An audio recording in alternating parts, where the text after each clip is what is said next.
I'm really getting too old for this.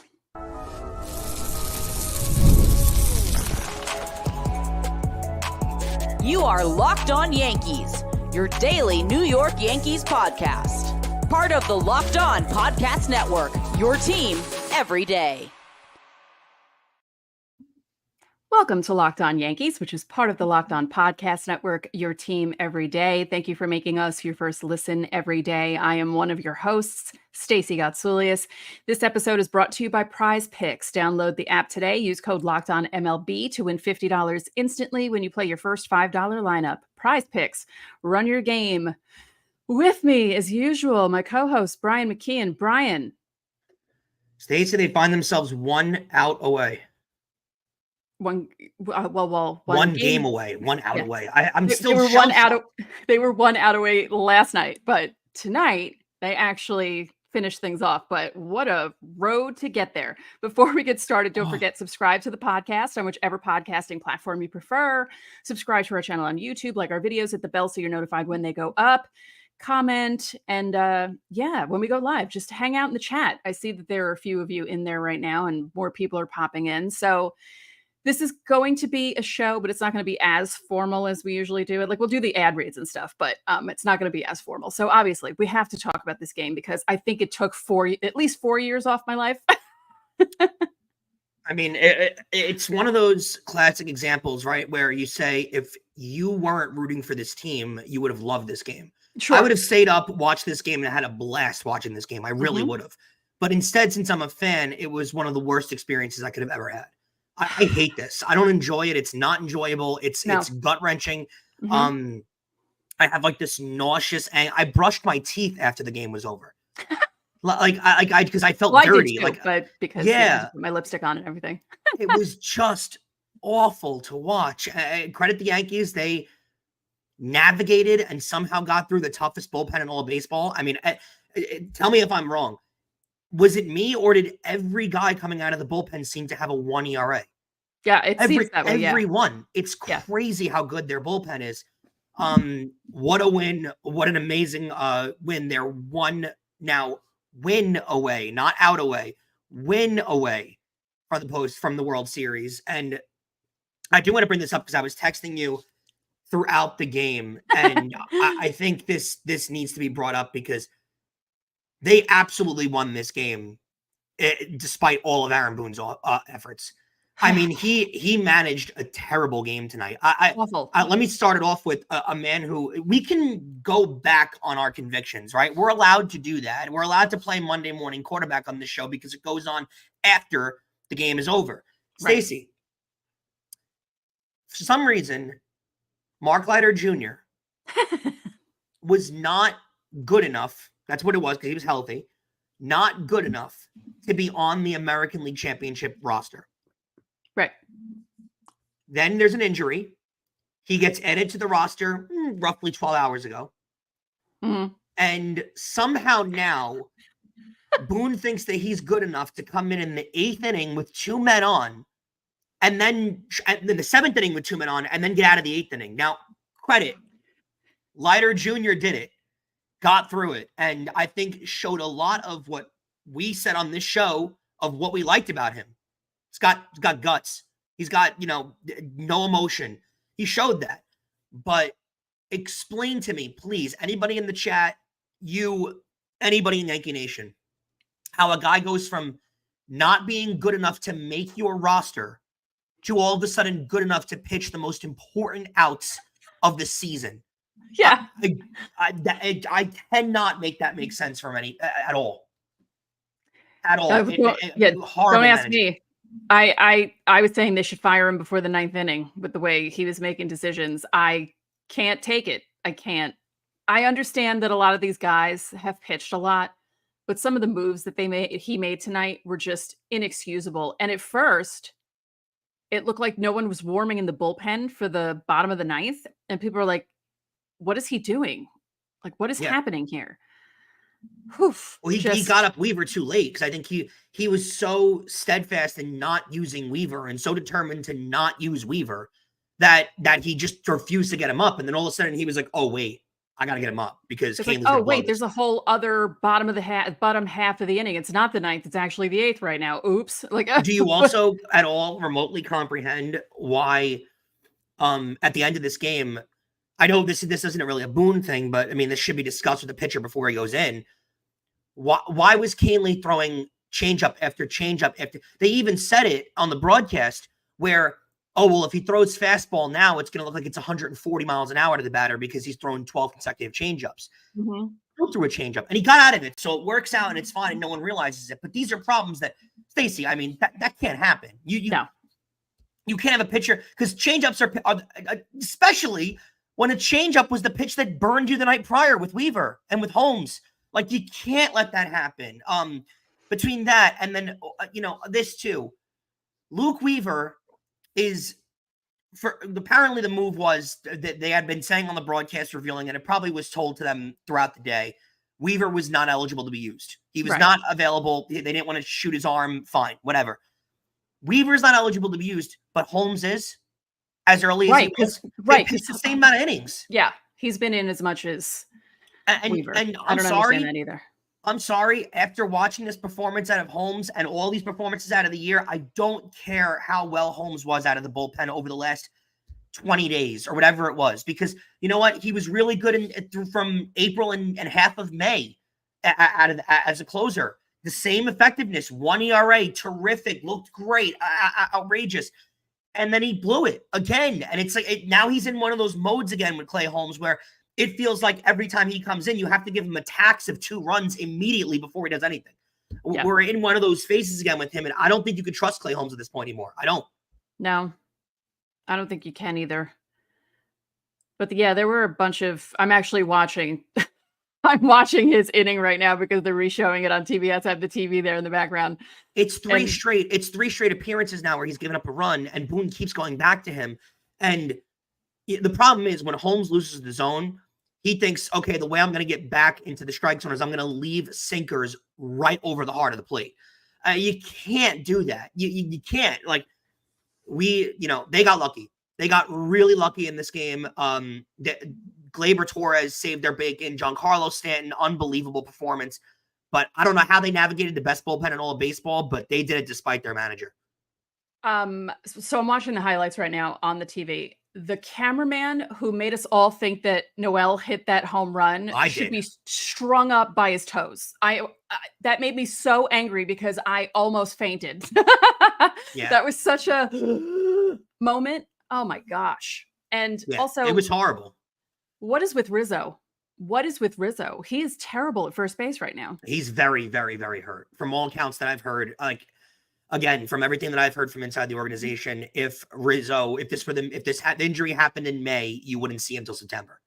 Well, this is the thing. They have people who can play first base. Like, I get they want the bat and at least he's hitting the ball, but defensively, he's also allowing things to happen that end up in run scoring for the other team, and they can't have that happen. It's the playoffs. The tying run, the 6th run tonight. The tying run was straightforward. It was caused because of Rizzo because Leiter got to that ball, but he got to the ball, and I'm sorry, that ball was put in Rizzo's breadbasket. I mean, he could have hugged the ball. He could have football caught it. Yeah, and it still would have counted as an out. I don't know why he's struggling as much as, we do know why he's struggling as much as he is. It's clearly hurting him in the field, though. Like, the only you need to start thinking about replacing him, not bringing him in for defensive replacement, but replacing him for defensive issues because he's been a tough watch. Yep. So let's discuss the offense. Soto starting things off right away. That was Gleyber getting on base, Soto hitting the home run. Gleyber's just been incredible. Like, honestly, you know what? I saw some tweets from people tonight. Just bring him back. Yeah. Bring him back. He might be earning himself a contract. Mm-hmm. I don't know if the Yankees are going to be willing to give him the deal that other teams are going to be willing to give him. But regardless, Gleyber's getting himself paid this postseason. Whether it's in New York or not. I think personally at max the Yankees give him a 2-year deal for somewhere around maybe $16 million a year, something in that range. I fully believe someone like Milwaukee, Cincinnati, a Midwest team that doesn't like to spend a lot of money would absolutely add him and probably give him a 5-year deal. So I do think Gleyber's still out, but regardless, he's raising the price tag on himself this postseason. Yeah, because I mean, on a national stage, he's showing off, which some people shrink, some people don't. Speaking of that, let's wait till segment 2, but we have to talk about Stanton because, I mean, the numbers are incredible. You have some stats. One number I did want to bring up, which I thought was interesting. I saw this on Twitter. I'm going to put it up on the screen. Is everyone reading that? Because it's about Class A in the regular season. 74 and 1/3 innings, 5 earned runs. 7 innings in October, 8 earned runs. That's crazy. He's been incredible this year. Excuse me. And the Yankees are just like making him look human. And isn't that such a Yankee thing? They struggle with guys who have 4 ERAs, but Class A, sure, let's hit him around, no problem. They're amazing. Really? Yeah. Don't forget, subscribe to the channel, hit the like button on our videos, hit the notification so you know when our videos go up. You can also join the Locked On Yankees Insiders Club. The link is in the description. You'll get text from us. You can text us questions, comments, reactions to the game, reactions to the lineup when I send it out. We'll talk about the lineup too in segment 2 because I have some things to talk about. So we send out all that stuff, including breaking news, so you don't have to check social media. There's a 14-day free trial. So coming up, we will discuss the lineup, certain things about the lineup, and we have to talk about postseason Giancarlo Stanton because he's amazing. Hey guys, do you ever feel like you need a little boost in the bedroom? It's time to stop worrying about your performance and get Hims so you can feel confident knowing that you can get hard anytime and stay hard whenever you're in the mood. Hims is changing men's healthcare by providing you with the access to affordable sexual health treatments from the comfort of your couch. Hims provides access to a range of doctor-used ED treatments like chewable hard mints and Viagra and Cialis. They're generics for up to 95% cheaper. Their process is 100% online, so there's no need for uncomfortable doctor's visits. All you do is answer a series of questions on their site, and a medical provider will determine the right treatment option. If prescribed, your medication ships directly to you in discreet packaging for free. No insurance is needed, and one low price covers everything from treatments to ongoing care. With hundreds of thousands of trusted subscribers, Hims can help you find the ED option that works best for you. Start your free online visit today at hims.com/lockedon. That's hims.com/LOCKEDON for your personalized ED treatment options. hims.com/lockedon. The products mentioned are chewable compound products which are not approved by or verified for safety or effectiveness by the FDA. Prescriptions require an online consultation with the healthcare provider who will determine if appropriate. Restrictions apply. See website for details and important safety information. Subscription required. Price varies based on product or subscription plan. And don't forget that you can catch every pitch of the Yankees hometown broadcast with SiriusXM. Just download the SXM app and search the word Yankees.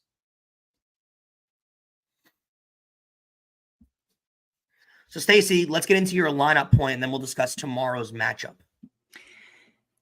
Is Aaron Boone allergic to putting someone who can hit in the cleanup spot? Yeah, I don't get it. I understood his reasoning for taking Stanton out of it because he didn't want to line up too many lefties at the bottom of the order. I did get that. Right. But why Jazz Chisholm, though? At that point, put Austin Wells back in the 4 hole. Right. I mean, because they're both not hitting. Yeah. Why? Well, at least Wells did something tonight. You know, Chisholm has done nothing. Like he's been he's done a lot of talking. I wish his bat would be as good as his mouth because if his bat was as good as his mouth, he'd be, batting 600 at least in the series. So very, very weird for why they would put Chisholm in that spot where he hasn't hit out of the cleanup hole all year for them. So why you went with a completely different lineup in Game 4 of the ALCS? I don't know. I mean, at that point again, put Wells in. Yeah, I mean, it worked out. That doesn't mean it's the right decision, though. No, it's not. That doesn't mean it's the right decision. No, but it's not the right decision. But it just happened to work out. But he can't do that again. So let's talk about Stanton because my God, every time that man hits a home run, it always feels like last night's wasn't, but the home run that he hit tonight felt similar to one that he hit in what year was it? Was it 22? Because I know the Padres year. Well, the year that they played in San Diego. Maybe. I don't know. It feels like he hits home runs to the same part of that field. So maybe he did it during the regular season against the Guardians, but man, he's just unbelievable. And it's so funny because it felt like it was right off. I mean, it looked good off the bat to me, but some of the calls were not that great. Like, what is going on? Yeah, it's funny that all the people that complain about him constantly, salary wise, performance wise, whatever you want to say, this guy shows up in the month of October. He does. It's so weird because for a fan base where all we do as Yankee fans is relate everything to October, they lose a big game in April and we say, oh, how's it going to look in October? We do is talk about October and how important the playoffs are. And then the one guy on your team who has been the most consistent in performing in the postseason, more consistent than Garrett Cole, more consistent than Aaron Judge, more consistent than any player that's been on this team, that guy gets the most hate out of anyone on the team. I don't understand it. I never really will understand it, but wow, has he been just, I mean, it's worth all the trade just because of the way that he's performed. I think Stanton's been an incredible Yankee regardless because it's been multiple 30 and 100 seasons. I mean, he's been an incredible Yankee in my opinion, but many people don't like him. I don't know how you can't like him at this point. Right. He said in the post-game interview, he's like, I just want to win a ring. Yeah. I just want to win a ring. He's doing everything that he can to win that ring. And it's just so much fun to watch him do what he does in the postseason. I wish it would rub off on some other people in the postseason. But yeah, he's just amazing. It's like a switch flips when he gets into the playoffs. I don't know if this is being facetious or if Harvey's being legitimate or not. That's not what I wanted to bring up actually. Marvin, I don't know if he's being facetious but this is why people dislike Yankee fans. Because we can't ever be happy. Yankee fans can't ever be happy. And I don't know what the other comment was, but Yankee fans just for some reason can't ever be happy and we can't ever enjoy actual success because even not sweeping them isn't good enough. They could potentially win this series in 5 games. Even that's not good enough. Yeah. It's funny to me, but Stacey, I mean, okay. I understand because last night was such a devastating loss, just the way it happened and who gave up the runs because they were doing so well coming into that game. So I get that. But sweeps are not easy in the ALCS. I mean, I know the Yankees have had it done to them in recent years, but it's not easy to do that. So it can't be an expectation. Yeah. I'll bring this comment up. I don't care because it's Friday night. I'm gonna be honest with you. I don't know who Mrs. Ed and Barney Rubel are. Oh, so, Barney Rubble is from the Flintstones. He's the blonde character. Oh, I know who Barney is from the Flintstones. I didn't know his last name was Rubble. Okay. Yeah. Who's Mrs. Ed? Because Flintstone and yeah, I guess he's saying I look like a horse. That's who Mrs. Ed is. Mr. Ed was a horse. I don't know. I gotta be honest, Harvey. Saturday Night Live does auditions at the start of every year. You should totally apply because you're a tremendous comedian. You really are. All right. Harvey's gone. Shame. Bye, Harvey. I'm gonna miss him. Now Game 5. Did you see this in the news coming out, or is this like where did you see Rodon starting? They said it on TBS. They did after the game. I didn't know. I didn't realize that. Okay, so. Mm-hmm. And when was that announced then? Because I thought the plan was for Cole. I guess not. Yeah, that's weird. I guess they're hoping Rodon does okay, and the Yankees can win this in 5, and then they'll sit back and hope that the Mets take the Dodgers to 7.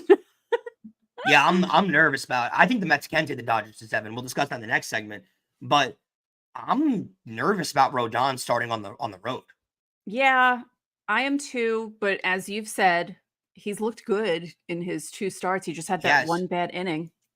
I know that both games have been at home, but I think he knows what he needs to do. And I won't say I feel 100% confident in him, but I don't have a bad feeling about him starting on Saturday. So take that as you want, but I don't have a bad feeling about it. But I think they need to end the series here. They can't let Cleveland win another game. Not that I don't think they can win at home. I just don't want to see Cole. I want Cole to be rested and not be used. Not be used. So 8:08 start time. Yeah. But it turned into a good game. But as you said, these last two games, if you aren't a Yankee fan or you aren't a Guardians fan, these are really great games. The Dodgers and Met games are boring because one team will get out to a big lead and that's it. That's all she wrote. That's it's not even fun. Like the Dodgers made it a little interesting, but not really. They got it to 10-5. Ooh, and then it ended 12-6. Mm-hmm. But this series, if you're just a baseball fan, it's been tremendous. I mean, last night's game, we were on the losing end of it. But if you were watching two teams have that kind of game that you weren't involved in, you would have been like, whoa. Like I didn't enjoy it, but I get what you're saying. No, I didn't enjoy it at all. But I would have if I were watching two other teams that I was neutral about playing in that game. But let's see. Oh, that's an interesting comment.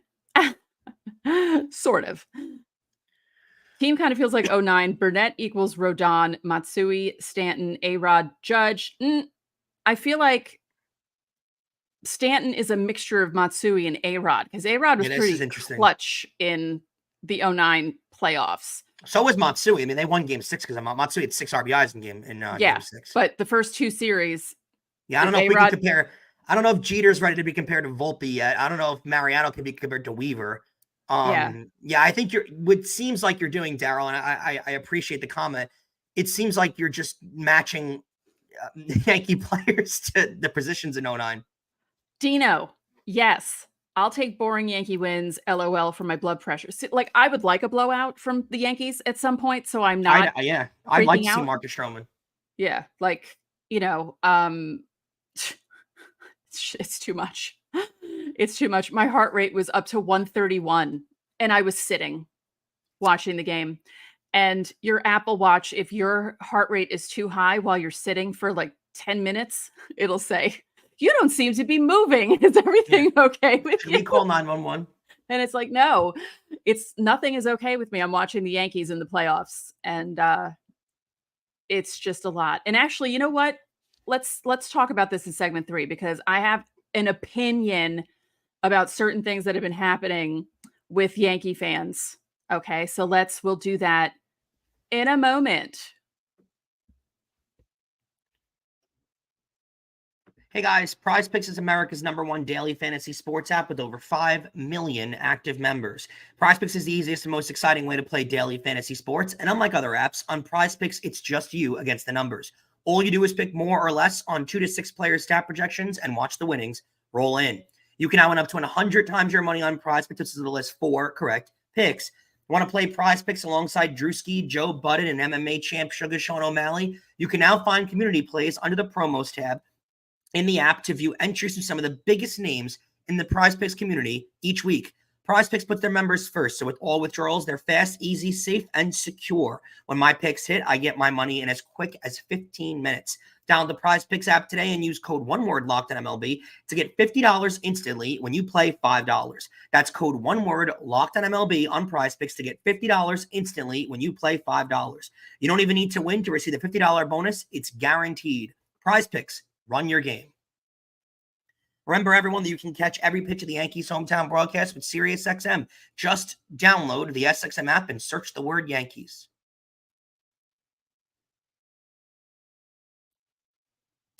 Stacey, let's hear it. Your beef with Yankee fans. Going into this game, the Yankees were up in the series 2-1. And with the way people were acting, you would have thought that they were down 0-3. Mm-hmm. They have to win this game. If they don't win this game, they're going to lose the series. I saw it all over social media. I understand that some of you youngsters have been burned by this recent run of Yankee teams, right? Not making the World Series, getting into the ALCS and getting swept by Houston, losing in a walk-off against Houston in 2019. I understand that.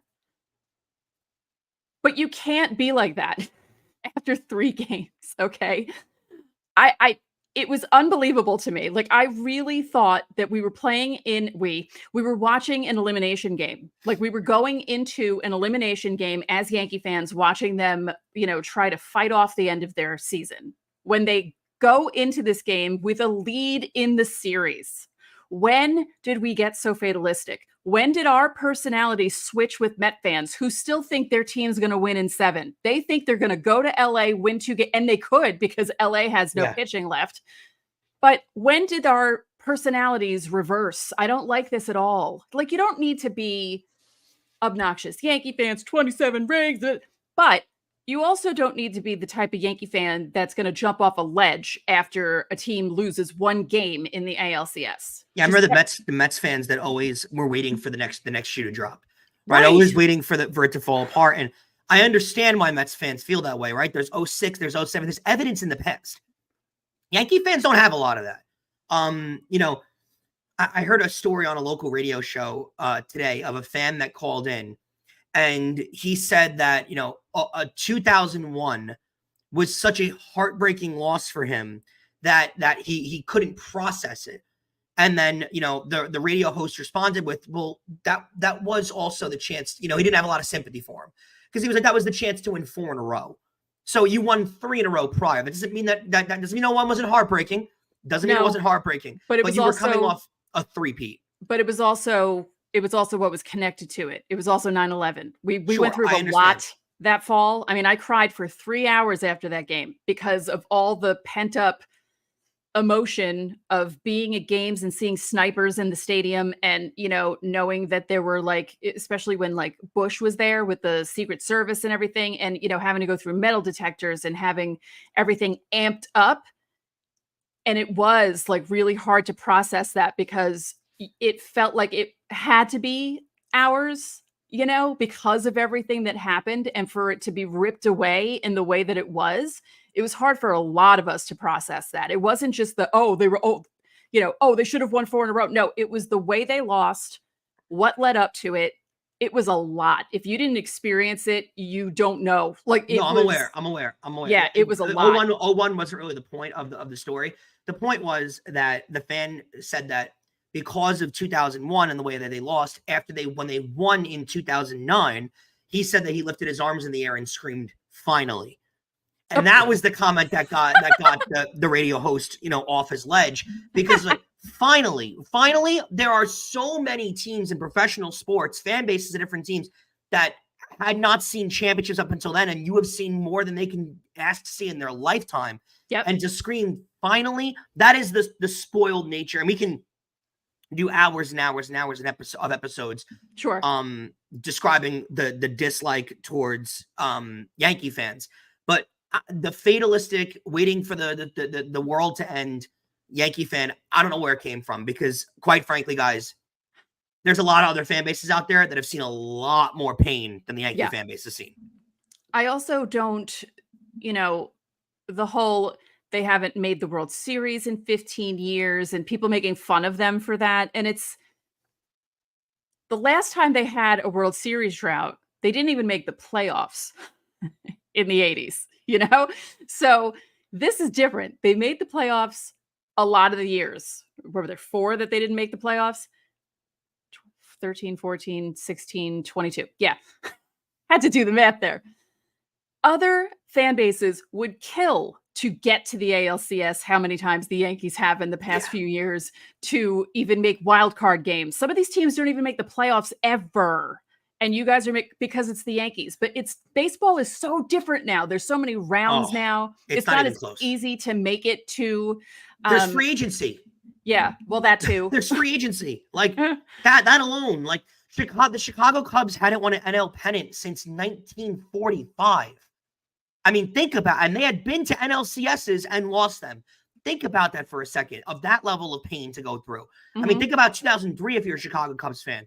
I mean, there's a lot of fan bases. They were so close. They were so close. Then, a lot of fan bases have been through terror over losses. So really hard for me to sit here and hear how awful it's been to be a Yankee fan. The success the Yankees have had since 2017 is a level of success that most teams in really Name me the team in Major League Baseball other than Houston that wouldn't trade for what they've had since 2017. Seriously, other than Houston, who's won multiple World Series, who wouldn't trade for this success? Yeah. So, all right, Dodgers Mets aren't until Sunday because they were a game ahead. Well, sort of. Tomorrow's the travel day. Yeah. So Yankees Guardians are the only game tomorrow. Prime time, Saturday night. Should be interesting. Very interesting. I mean, can the cameramen get their act together? I mean, my goodness. It's just that I can't believe that shot on that ball. I'm picturing it right now, and my heart was here. Like, it was here when Noel hit that ball. I have to fix their stuff. I will say the overhead shot of the home run, whose home run was it? Soto's home run or Stanton? That was amazing. That was cool. And I know that Fox did the same thing, or FS1 did the same thing for Alonso's home run in their game. But that's a cool angle. The behind the ump thing I can do without. And I watched the data cast again. I kind of like, because they just yap and I don't even pay attention really to what they say. Like, I feel like I listen more to the other announcers, at least with the data cast. They have the other stuff on the screen that kind of distracts me a little bit. So I like that a little better. I do agree with you though. I'm noticing that too with me watching the games. I'm noticing that I'm not hearing what they're saying. Yeah. Like, it's and the broadcast isn't bad. It's not annoying, but I'm not really comprehending what they're saying during the broadcast. It's very strange. Yeah, I have the ability to kind of tune people out sometimes. For some reason, I always hear John Smoltz, but everyone else, I can kind of tune them out.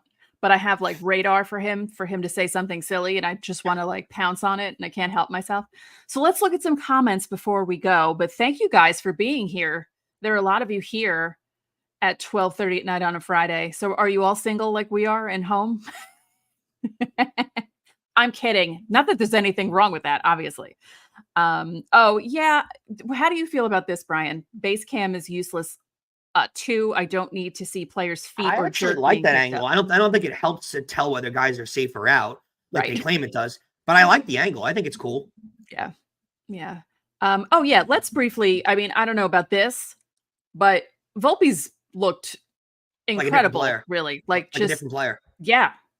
Yeah, it's like I love his aggressiveness too. Like in the 9th inning, getting on base, he swung at the first pitch, which is something Volpe. I complain about it all the time that Volpe doesn't do that. So yeah, Volpe's looked like a different player. Yeah. Oh yes, that makes sense. We have some West Coast people here. Hello, Homer. A lot easier for you, Homer. Yeah. And this, I feel you on this, Joe. 14-year single. Yeah, I feel you on that. It's fine. Whatever. It's a choice. It's a choice. Why do you say this, David? Frank, I mean, he might, but if he does or doesn't, that's fine by Frank Isola. He can cover basketball. Yeah. Oh, no, he didn't. Did he? Did Austin Hedges really say that Clase was better than Mo? I don't know if it was Austin Hedges who said it. I know that I forget who it was. Someone did come out and say that. But it wasn't Austin. I don't know. I don't remember it being a player on the Guardians. Okay. Yeah. Because someone did say it though. An analyst said it. And he didn't say that he's better than Mariano. He said he has better stuff better pure stuff than Mariano. Oh, well, okay. Not accolades, just better pure stuff. I mean, 100-mile-an-hour sinkers kind of. Yeah, I don't think 100-mile-an-hour cutters. And if I forget who it was. It was some MLB analyst. I don't think that's that crazy of a take. Like, Mariano's pitch was unhittable and people couldn't touch his cutter, but I don't think that like Mariano had like the greatest stuff ever. No. I mean, his cutter was 94 miles an hour. Right. It was like 93, 94. And, guys always said that like they knew that if they did hit it, it would just break their bat. It was location and late movement. Mm-hmm. It was a great pitch. Don't get me wrong, but Mariano was a one pitch pitcher. He really was. A one pitch cutter pitcher that guys couldn't figure out for an entire career. Unbelievable storyline, but like I mean, we've seen plenty of guys with better overall stuff. Right. I mean, Andrew Miller might have had better stuff. Yeah, Andrew Miller was incredible. Yeah, a lot of these Yeah. guys, I honestly, I say this all the time. I don't know how Major League Baseball players hit some of the stuff. I mean, the pitch Nowadays, especially. that Boone, hello, Judge hit off Class A last night, 99 Yeah. on the outside, and he hit it for a home run. Like what? They were making a point on the actual broadcast. They usually like to bring up when guys when their velocity is a little lower than usual. Mm-hmm. And they brought up that Class A's velocity was down than more than usual because it was at 97, 98, and usually it's around 10, which 97, 98 is insane. That's insane. Yes, let's give props to Heel because honestly, exactly what they needed. Exactly what they needed, really, from him. Could have gone bad, and it didn't. So kudos to him for coming in after not pitching for what seemed like 2 months. And yeah, that was good by him. His reaction to Stanton's home run was pretty funny, I have to say. Yeah. Actually, everyone's reaction to Stanton's home run was pretty funny. Well, I think they were relieved. Also, can we discuss? It's after midnight. When Wells hit his home run and he was going into the dugout. Yeah, it was quite a questionable celebration. The Mets are doing the same thing. And so are the Dodgers. Yeah, so it's clearly an inside joke around Major League Baseball. Yeah, but it's usually just once. They did it twice. They did a double dong. Yeah, 2 humps. Hit. Yeah. I know 3 humps in football is a penalty, so they almost got a yellow flag there. But I rewound it and showed it to my mom, and she giggled. She thought that was funny. She went, ooh, That's who they're doing it for then, I guess. Yes, I think that's who they're doing it for. Interesting. I really needed, like, when you ask what time should we, I was like, we have to wait till midnight because I honestly could not breathe. My heart rate I felt like I had done a 60-minute class on my bike. I was so it was rough, amped up from this game, but I'm so fired up now with the 3-1 lead that I feel a lot better going into tomorrow, so everyone practice Zen baseball again. Like I said on last night's live stream, get a lovely night of sleep. It's Friday into Saturday. So if you don't have to work, you can sleep late, if you don't have families and kids and stuff, but because I know people with kids probably have to wake up at like 6 a.m. to take care of them. But if you can sleep late, relax, just, go apple picking or something on Saturday before the game. Like sit in anxiety until 8 p.m. Yeah, like drink some cider, get some cider donuts, like just do something really fall and fun, go pumpkin picking, and don't even think about the game until right before the game. Just have a relaxing Saturday. Am I going to take any of this advice? No. And I live next to an apple orchard, but no, I'm not going to take any of this advice. I might relax though. I'm thinking face mask, self-care stuff, like that sort of thing. Yeah. I'll be at work, but same. I think you should. I think men should do that because it's good for you. And you can do like lotion on your hands and stuff. Just relax. They're up 3-1. This is good. They're in a good position. They're 9 innings away from the World Series. Or in a good position to hurt you even more. Oh, please. Don't even put that out into the universe. They didn't even sweep. I know. How dare they? Oh, here's a question. One last. Oh, where'd it go? I'm so sorry, Papa Rick. A question. Do you think it's good if the Yankees win and have a long break until Friday? Because the other team will have one. It's good for the bullpen. For sure. For Luke Weaver. It's good for Luke Weaver. It's good for the bullpen arms. Maybe not great for the hitters, but again, 7-game series. So even if they're kind of iffy in the first game, they can correct themselves. So we'll see. But I don't think it would be a bad thing. And it would reset everything. And you can use Cole in game 1, where you possibly worry about something happening if the series goes longer, but it won't. Let's put that out into the universe. It won't go longer. They're going to end this. Let's hope so. Yes. I'm one of the most pessimistic people on earth, and I'm feeling good about this. So, And if it's a close game tomorrow, you will see Weaver because they want to win the game. Clearly, yeah. They don't want this going back to the Bronx. No, they really don't. They don't. Not that they're afraid they're going to lose at home. They just don't want it to go back to the Bronx. It makes things better and easier for them if it doesn't go back to the Bronx. Is it a tall order? Yes, because Cleveland does well at home. I'm actually shocked they didn't walk off tonight, but they did not. The Yankees were actually able to pull this off.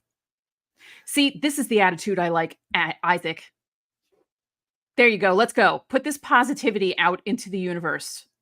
Okay, everyone. Also, yes, Tim Hill. What a shot by him. Tim Hill, who was pitching for the White Sox, who's now pitching in big innings in the ALCS for the Yankees, just like he figured at the start of the season. Who saw it coming? You got to love baseball for that, too. There's a romance to it. Right? Yeah. Yeah.